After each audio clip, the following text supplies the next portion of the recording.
Hello, everybody. Welcome back to Fantasy Sports Review. I'm Phil Hargis. It's good to see you guys again. I know we've taken a couple weeks off here, but never fear. We are back here and we're ready to give you all the fantasy advice you need. Surprisingly, we're already a quarter of the way through the football season here. It's like kind of flown by here. You know, I've gone to a lot of games, a couple Redskin games. I went to a Cincinnati and Cleveland game last weekend. It's been a lot of fun.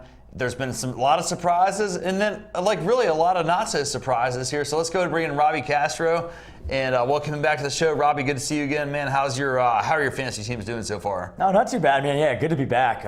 It's been a little bit, but my fantasy teams have done okay so far. Not where I want to be, but it's not how you start, it's how you finish. So, but a lot, we'll get to it in a little bit. But a lot of surprises, some surprising teams that are undefeated. Kansas City mainly, but good to be back as always, and good to break it down.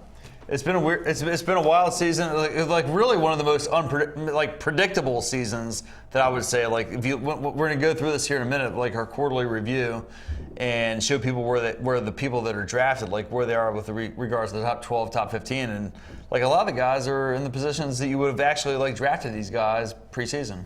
Oh, absolutely, and you look at the top guys, Peyton Manning, Jamal Charles, Julio Jones, Jimmy Graham. I mean, they're all where they should be right now. So, if you're looking at it like that aspect, then there's not that many surprises. But there's a lot of guys I think down the road with injuries happening every single week. Some guys keep your eye on, and we'll definitely key on those guys. Well, the big news this week was Josh Freeman. I know you had him on a lot of teams. What are you doing to overcome that type of deficit so far? Oh, come on, man. You know me No, better I'm than just that. totally kidding. We didn't. Josh Freeman, not a big guy on the Fantasy Sports Review draft rankings here. But let's go ahead and take a peek at the quarterbacks through 4 weeks. This is PPR scoring systems here.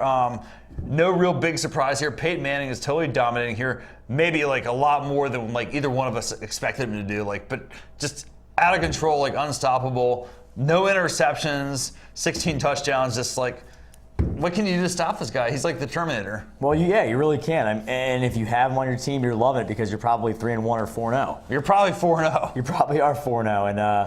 And, we don't really advise to draft quarterbacks early. But, in most leagues, he was going third, fourth round. And it wasn't like he was like Aaron Rodgers or Drew Brees. And I think Tom Brady might have got drafted over Peyton Manning as well. So if you look at a guy like Peyton Manning and you had him in the third or fourth round, especially in the fourth round, you're definitely leading all your fantasy leagues. But then you look at this list down the road, Drew Brees. Well, Vic is a little bit of a surprise there. That was the biggest gamble there that you saw on out of the top 12 probably. Oh yeah, and you got Michael Vick in the 13th round or 12th round or something like that because you didn't know what to expect in the Chip Kelly offense. So I think he's definitely proved his mark. And then you have a guy like Matthew Stafford who blows up on a few games, but in the first game of the year doesn't do so hot. Then you look at a guy like RG3 who was on top of the fantasy depth charts last year, and then he's struggling. He's in ninth right now, and he's passing. He only has 72 rush yards. I mean, you look at Andrew Luck and Alex Smith; they're out, almost doubling that production in the rushing category. So that's I right there. I kind of think that's an anomaly, but he's one of the guys that I think that you stick with him the whole entire season, he's going to prove his fantasy worth. A lot of people are freaking out now. Really not the time to freak out in the first 4 games. No, you got to freak out on that guy because he's faced some tough teams here, and it's not going to get any easier for the Redskins going out. I think as his knee progresses and as he gets more comfortable in that offense, he knows that he doesn't have to run every single play. He's not running every play, though. I know he's not, but I'm just saying it's going to take a load off his shoulders, and he's always finding one of the open guys in that offense. He's finding Garcon. He's doing a good job of doing that. He's gotten some. He's one of the better key third down passers I think in the NFL as of right now statistically, and I think people are just dogging him a little bit because the record indicates he's 1-3. He hasn't done the fantasy. He hasn't performed like he usually does. But if he's ranked 9th now, he's probably drafted as the 9th or 10th quarterback though. So you're getting what you've drafted. A lot of guys like Colin Kaepernick, and I knew he was not going to be. I knew Colin Kaepernick was going to be a flub. And everyone was like, he can run the ball, he can throw the ball. And he's not even on the list after week 12. Remember, he's not even in the top 12. Right. After week 1, he was one of the top guys after the first week. Yeah, exactly. So you don't even see the guy.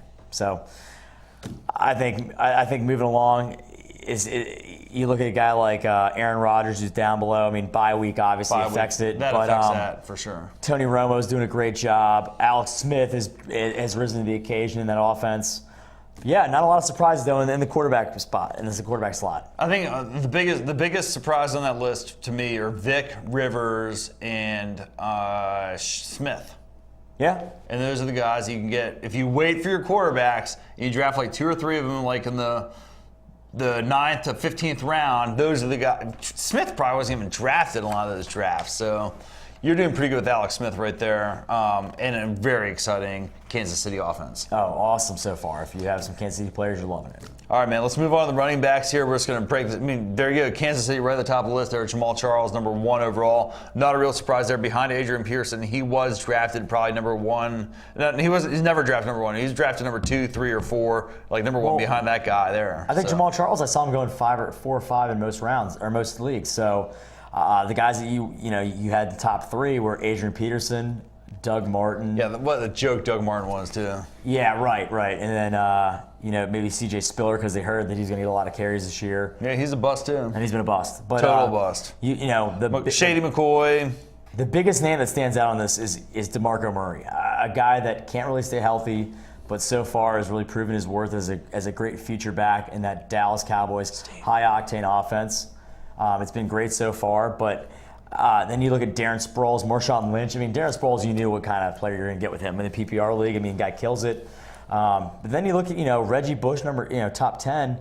Rushing hasn't been there, but receiving has been excellent so far. And then you look at Danny Woodhead, who's been just another weapon for the Chargers to have in that offense. So he's done very well in that offense as well. But Joique Bell for the Lions has really carried the load, and he's proven his worth. I mean, the guy was an undrafted free agent.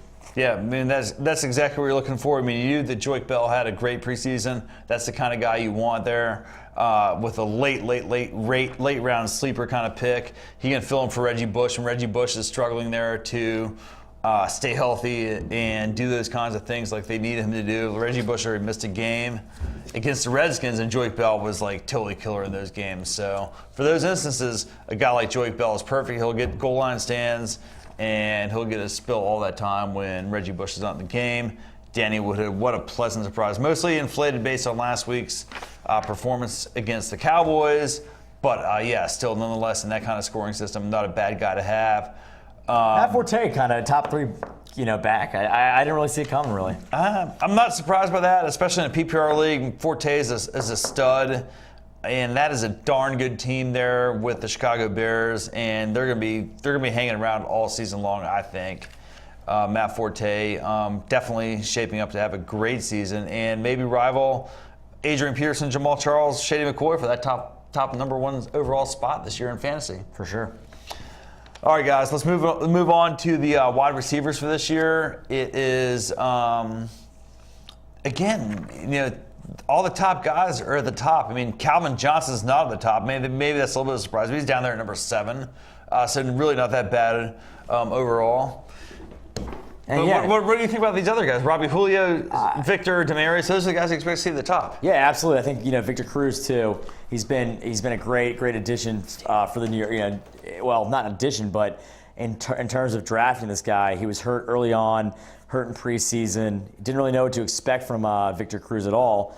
And then Wes Welker and Demaryius Thomas in the top 5. Kind of pick your poison. Eric Decker was up there too. But I really think Julian Edelman with Danny Amendola being injured, you're really reaping the benefits of getting this guy that maybe undrafted. But Calvin Johnson, number 1 wide receiver. I worry about him, man. Number 1 wide receiver, and then AJ Green as well. He got off to a slow start. And Des Bryant too. Yeah, they've all gotten off to slow starts. And Des, I knew was going to get off to a slow start, but he's a beast. Oh, he's a beast. And then Anquan Bolden in the top 12. That guy has always performed admirably. Florida State, baby. Ooh.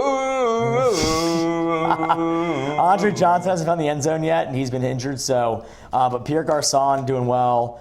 And then Antonio Brown for the Steelers too. I mean, guys. Yeah, that was the best pick of the top 15 right there. It was like the Antonio Brown. You knew with like Mike Wallace gone, like that guy was really ready to step up. And Emmanuel Sanders is probably isn't too far off that list. Right. And then where's Mike Wallace? He was going in the top 5 rounds. He's a buzzkill, man. He's a total buzzkill. He's a total buzzkill. He's he's one of those guys that cries and complains, they're not throwing me the ball, they're not throwing me the ball. Well, screw you, dude. Step up and like make some plays, and then maybe Tannehill will try to get you the ball. But in the meantime, you're going to be the number one target there. And Brian Hartline's the guy I'd rather have than Mike Wallace. Oh, absolutely. Yeah, 100%. That guy's badass. So tight ends, Jimmy Graham is what a badass. He won the Offensive Player of the Month. That's the first time a tight end's ever done one of that. my teams, I got Calvin Johnson and Jimmy Graham on the same team. And I got Gronk on the bench. So are you So not? I'm pretty happy about that team. So what are you in like 5th place? It's still no, I'm in first place. The top, maybe one or two top scoring teams in that league. It's huge. I'm pretty excited about it. A touchdown scoring league. Very excited. That team should be in contention, except for my best running back is Chris Johnson. Oh.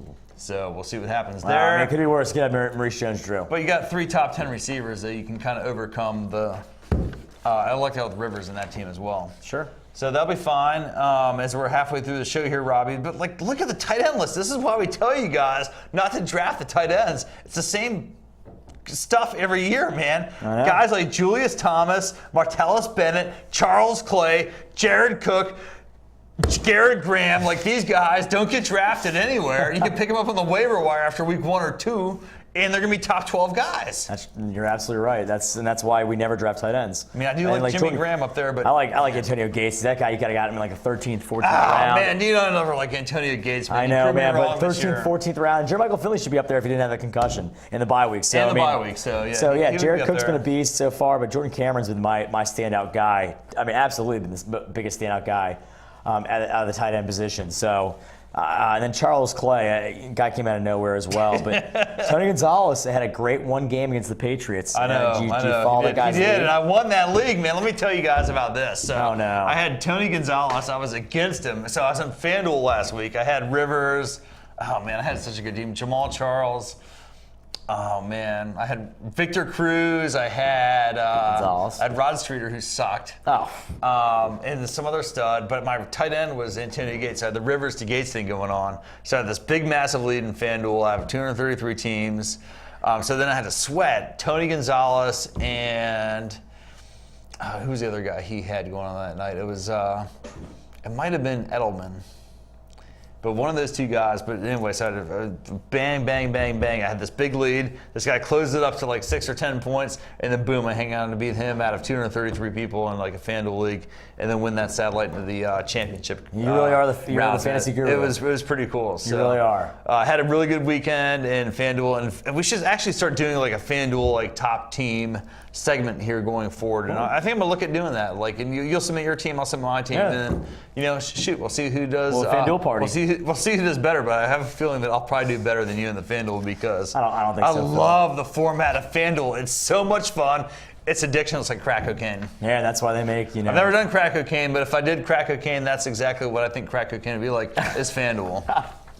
Oh man, you might get kicked off the show. All right, man. So I want to talk about team defenses more, but we don't have the graphics on the them. kickers too.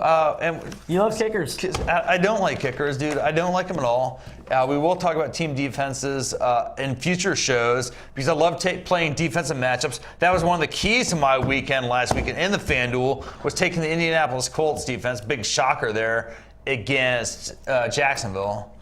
There you go. But you got to take all your defenses against Jacksonville whenever you can. Man, the Seahawks have been just paying off big time. But in FanDuel, they're expensive though. That's the thing. If you have them on your team, you drafted them high, that's great. But if you have them in FanDuel, if you want them in FanDuel, you got to pay top dollar. You always want to get the cheapest possible defense. The $5,000 defenses in FanDuel. Yeah. And same thing for kickers. I had Vinatieri, against it was the same deal. It was against Jacksonville. So you had Vinatieri and the Indianapolis Colts defense against Jacksonville. You know you're going to score points, you're going to kick field goals, and you're going to run it up against those guys. So I think that like the next defenses, I'm just going to throw it out there for you guys right now. The Atlanta Falcons defense and the St. Louis Rams defense over the next 2 or 3 weeks would be great fantasy pickups. Obviously the Rams playing the Jacksonville Jaguars, so exactly, it's the pick them same up deal, anytime. dude. Man, anytime you play the Jacksonville, just if you really want to gamble, take a shot against any of the NFC East teams. I mean, you might give up 30 points, so if you get penalized for points against, don't do it. But if you're getting points for turnovers and sacks, take those guys all day long, man, I think. Yeah, there you go. So Robbie knows what I'm talking about. So let's go and break down. We got half the show left, man, to break down this week's matchups. The game going on now, sneaky. We don't really know what's happening. When we went to tape, Buffalo was up 7-0 on Cleveland. Right. So Fred Jackson, that was a great Cleveland, play. I went to see last weekend against the Bengals. I was pulling for the Bengals. I wanted them to win, and they really just dominated, like just kicked it. Boom, boom, boom, boom, rip the tie off Robbie Castro, kind of ass-kicking on the Bengals, man. They shut them down, stymied them. The Bengals couldn't do anything. Run, pass, Browns shoot, are good. returns. Brian Hoyer looks pretty good. We did see he got injured in this game tonight, so he's questionable to return. That means Brandon Whedon's back.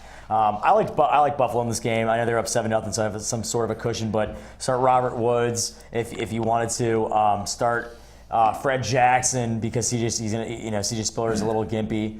But yeah, those guys. I mean, there's only a few handful.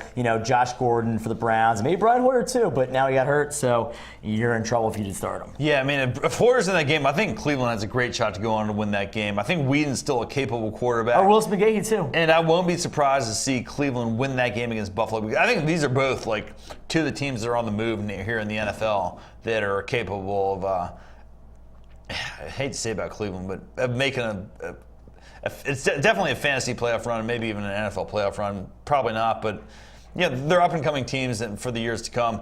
Let's move on to the New England-Cincinnati game. So Cincinnati's coming off the loss. New England is 4-0. They go into a hostile territory there in Cincinnati against a team that's supposed to be very tough on defense, but maybe not as intimidating as we thought they were. I think, yeah, right. You're absolutely right. This game penciled in. I thought it was going to be an automatic loss for New England, but just judging off what I saw last week, I know they're playing at home, but the Bengals don't scare anybody right now. Their offense is inept. A.J. Green's not catching that many balls. That's all you have to do is cover A.J. Green. Right, and then Giovanni Bernard and Ben-Jarvis Green-Ellis have like an identity crisis. Bernard he's not terrible. He's terrible. He's not. I don't think he is. I mean, he saw that night game. He'll rebound. Oh, the Sunday night game, the two-touchdown game. I saw that game. He was like, all right, well, Monday night game, yeah. Played very well. So it depends on what kind of Cincinnati offense is going to show up. But I like Cincinnati in this game. I think you start Bernard. You might have to start. Definitely start A.J. Green, and maybe Cincinnati's defense. Wait, you're starting Gronkowski? I don't know. I'd give it about a week, but I like Tom Brady in this one. I like Stephen Ridley. Tompkins. Because Bolden's questionable. So yeah, and then Kimbrel Tompkins in a PPR league is very, very equipped to do some damage. So start those guys. All right, here's another fantasy fest right here. Detroit against Green Bay. Yeah, I know Green Bay's coming off a big bye week. Eddie Lacy's back from concussion, and so is Jermichael Finley. So start those guys.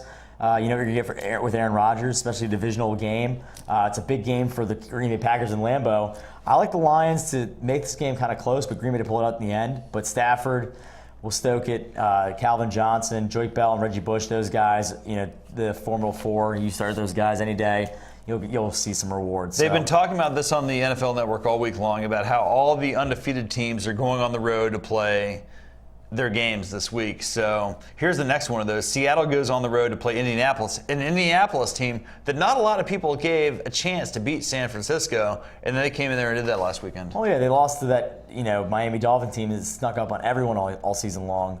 But Indianapolis does have Trent Richardson now, who's been a beast. Donald Brown, who's been a great second string back. Or he can even, kill you as a first team runner. Their offensive line is a little weak though in Indianapolis, and I think Seattle might take advantage of that. So I like Seattle in this game. Do you start Russell Wilson? Yeah, but they have guys like you got to start Sidney Wilson Rice. at this point, man. Yeah, you definitely do. Marshawn Lynch, obviously. But, Seattle's offense has just not really been – they scored those 2 touchdowns. How much longer until you can rely on Trent Richardson, do you think? Well, he's doing okay so far. And he's getting touchdowns, but he's getting carries taken away. He's not like the guy in Cleveland, and he's not a first-round top-tier back anymore.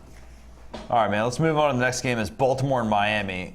This is two teams that are kind of sleeper teams here. The Super Bowl champions go into Miami, and Miami is kind of like saying, hey, man, we mean business here.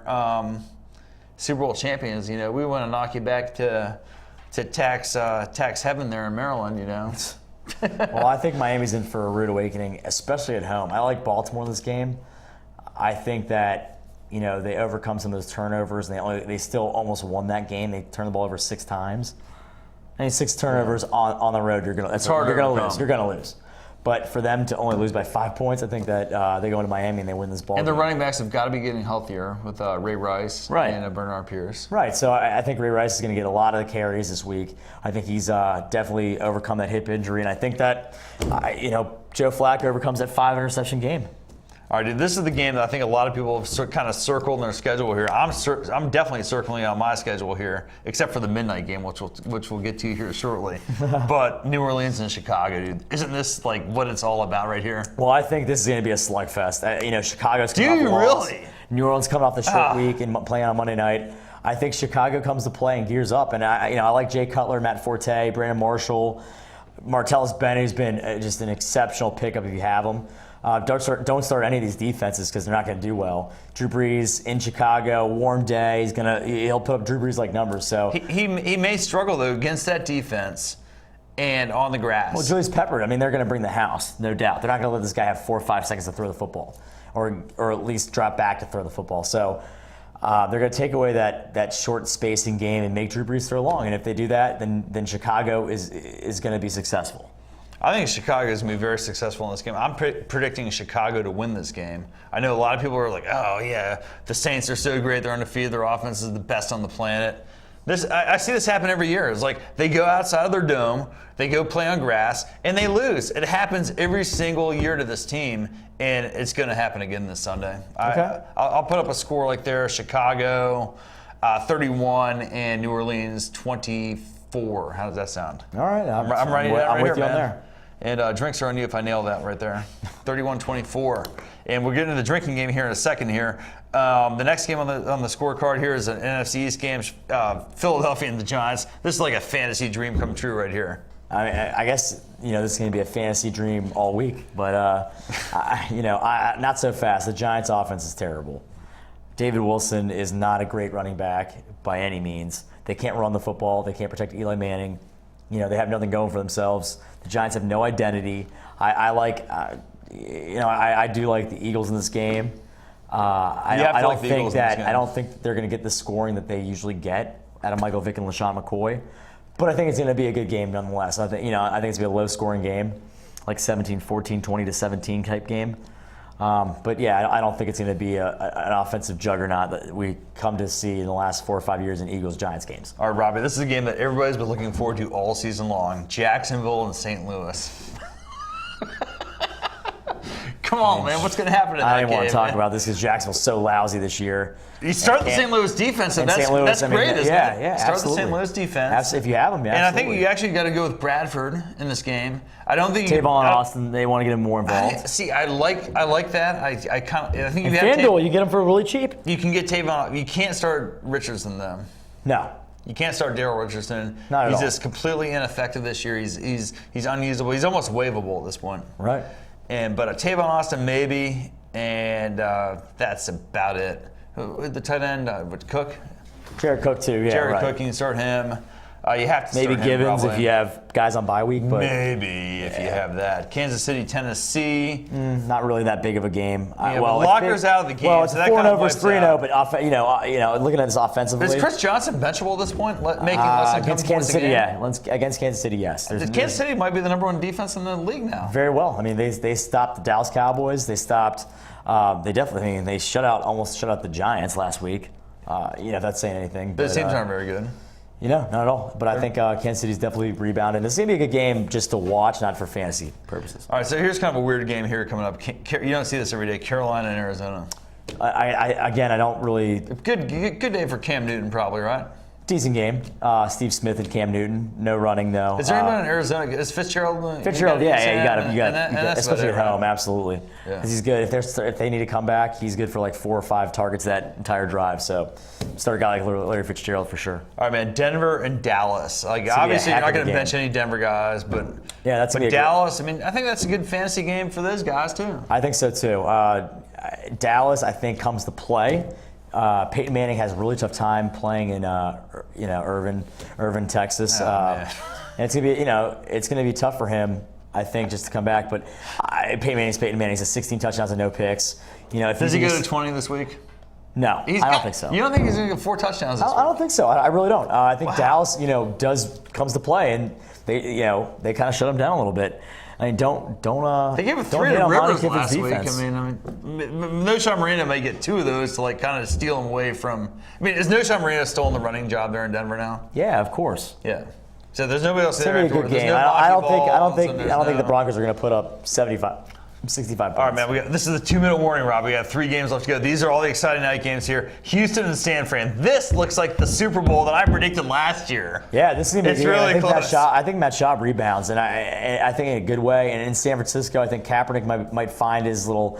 I think he might find his way in this game. I don't see that. I don't see Houston really going into San Francisco and lighting up the scoreboard. But I definitely that defense is reeling though. Definitely think that Matt Schaub steps it up a little bit after his poor performance in Seattle in the second half. All right, so then we go on to the one I've been looking forward to all night long, the midnight, the 11:35 on Sunday night game. The Thirsty Bernies, man. We're gonna be there, right? That's right. Yeah, and we'll definitely have a good time there. But San Diego and Oakland at 11:40, 11:35. It doesn't get any better than that. Like the games are over, you're ready to go to bed. Yeah, you're ready to go. Screw that. We're staying until 3 o'clock in the morning. Yeah, there could be a lot of fantasy implications in this game too, because there's 2 more games after that Houston-San Fran game. No defense. None whatsoever. And San Diego's been putting up a lot of points. And Oakland, don't sleep on Oakland with Terrell Pryor back. He's not a bad quarterback. He's not a bad quarterback. He's fun to watch. Great fantasy quarterback. And in FanDuel, he could put up some points. So yeah, this is a great game. I think Rivers versus Pryor. We're getting to this FanDuel business, man. I've already been in with baseball. Monday Night Football, kind of a stinker, but it's Atlanta against the Jets. Start all your Falcons. The Jets hopefully don't own any of those guys. Powell, maybe start him because he'll get some touches. Man. Hopefully your team hasn't come to that, but. Bye weeks you have to watch out for here. Minnesota, Pittsburgh. Le'Veon Bell coming on. How about that? Yeah, that's huge. He's got 2 touchdowns under his belt. Going into a bye week so we can kind of rest up a little bit. And really get that guy ready. I have him in some of my leagues. I'm pumped. I'm stoked to have him too, man. Fist bump there. Me too. I think he's going to be the best. And this is really good timing for the Redskins too with their bye week. Hey, a lot of injuries. They got guys back from suspension. Jenkins and Rob Jackson. So, it'll be really good. But an extra week for RG3 early in the season, and Alfred Morris is banged up now too. So this is really good timing. Well, if you have Roy Halou, the Washington Redskins, good waiver wire pickup. Halou is probably off the waiver wire, but still a great pickup if you can go out there and get him. Man, good to see you again, man. Great Likewise. show. Thanks for watching, guys. Steve Mullen, thank you for directing this show. And I think it's going to be an exciting, rest of the weekend here. I'm looking forward to watching that midnight game on Sunday night. It's going to be a lot of fun between the Raiders and the Chargers at Thirsty Bernie's. And Steve, thanks for directing. And we're going to see all you guys next time on Fantasy Sports Review. Goodbye, everybody.